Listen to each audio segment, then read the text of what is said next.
গণতন্ত্র ফেরাতে দ্রুত নির্বাচনী রোডম্যাপ ঘোষণার দাবি জানিয়েছেন বিএনপি নেতারা। ফ্যাসিবাদের নানা চক্রান্ত মোকাবেলার আহ্বান জানিয়ে তারা বলেন, রাষ্ট্র ক্ষমতায় জনগণের সরকার না থাকায় অপহরণ, চাঁদাবাজি, সন্ত্রাসী কর্মকাণ্ড বাড়ছে।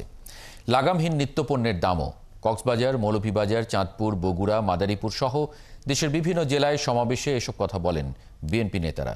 সহকর্মীদের তথ্য ও ছবিতে প্রতিবেদন। দীর্ঘ 16 বছর পর মহাসমাবেশ, তাই সকাল থেকে এই সমাবেশে যোগ দিতে দলে দলে আসতে থাকেন কক্সবাজার বিএনপি ও এর অঙ্গ সংগঠনের নেতাকর্মীরা। শহরের বাহারছড়া গোল চত্বর মুক্তিযোদ্ধা মাঠের এই সমাবেশে প্রধান অতিথি ছিলেন বিএনপির স্থায়ী কমিটির সদস্য সালাউদ্দিন আহমেদ। তিনি বলেন, গণঅভ্যুত্থানে আওয়ামী লীগের পতন হলেও এখন তাদের দোসররা দেশে অস্থিরতা সৃষ্টির চেষ্টা করছে। এ সময় দ্রুত নির্বাচনের রোডম্যাপ ঘোষণা এবং হারানো গণতন্ত্র পুনঃপ্রতিষ্ঠার দাবি জানান তিনি। জনগণের আওয়াজ শোনার চেষ্টা করুন মাননীয় উপদেষ্টারা। দ্রব্যমূল্য নিয়ন্ত্রণে নিয়ে আসুন। সবচাইতে বেশি নজর দিন আইন শৃঙ্খলা পরিস্থিতির দিকে।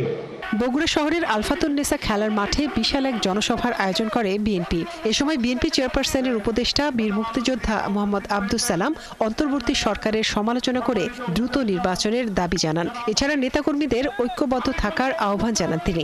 নির্বাচন যে কোনো সময় হবে, এই সরকারের উপায় নাই। আর কয়েকদিন পরে ছাইরালেনা কাইন্দাবাসীর অবস্থা হবে। এর চালাইতে না পারলে কি করবে? এর জন্য তো আমরা বলেছি, আমরা তো এই সরকারকে সাপোর্ট করি। নির্বাচন হবে, এখন থেকে প্রস্তুতি নেন। চাঁদপুরে হাসান আলী স্কুল মাঠে সমাবেশের আয়োজন করা হয়।